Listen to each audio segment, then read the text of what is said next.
clos, c'est dans le monde du vin une parcelle de vigne qui est entourée soit d'un mur en pierre sèche, soit d'une haie végétale, soit d'une barrière naturelle. Nous, on s'est intéressé pour le livre clos à ceux qui étaient entourés par des murs en pierre sèche. Pourquoi? Parce qu'historiquement, c'est des parcelles qui datent du Moyen Âge et qu'utilisaient les prêtres, les moines et les curés pour produire leur vin de messe au départ. S'ils ont protégé ces parcelles autrefois en y construisant des murs, c'était pour éviter que les gens volent le raisin, pour éviter aussi que les animaux ne piétinent la vigne et pour éviter qu'un cavalier ne puisse passer avec sa monture. S'ils ont pris la peine, encore une fois, de construire ces murs à ces endroits précis, c'est qu'ils y avaient senti une certaine fécondité de la terre. C'était d'ailleurs, avant d'être de la vigne, des potagers.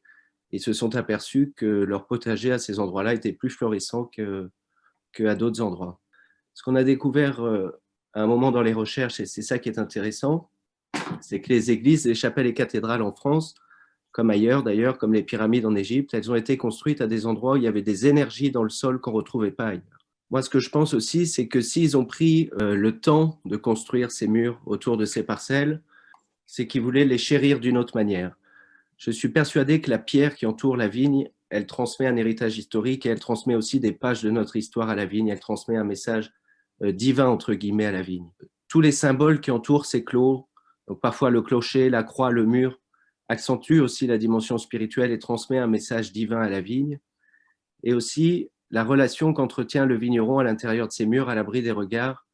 Le soin qu'il apporte à sa vigne est plus juste, plus précis et plus minutieux.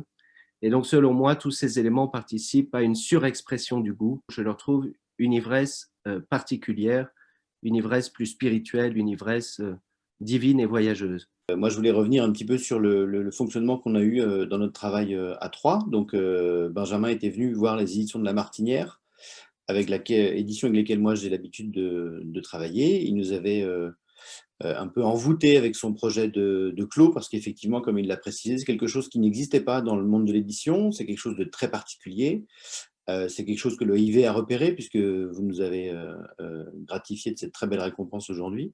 Et il avait à ses côtés Benjamin Thibault, voisin, qui est un photographe plutôt spécialisé dans le monde de l'architecture et qui finalement s'est avéré un exceptionnel photographe pour ce clos, parce que justement son œil de photographe d'architecture faisait qu'il ressentait peut-être le côté architectural des clos à sa manière. Et je pense que la beauté de ce livre est aussi le travail d'un photographe. Et je voulais aussi saluer Thibault Voisin, parce qu'il a fait un travail remarquable sur ces 27 clos qu'on a visités pendant presque un an.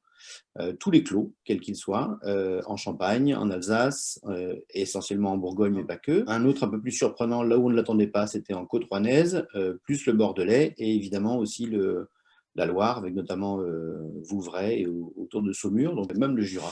L'ensemble des vignobles est à peu près bien représenté en France, donc on les a tous visités, on a rencontré tous les vignerons. On y a passé souvent une journée complète avec eux pour bien comprendre l'amour qu'ils portent à leur clos.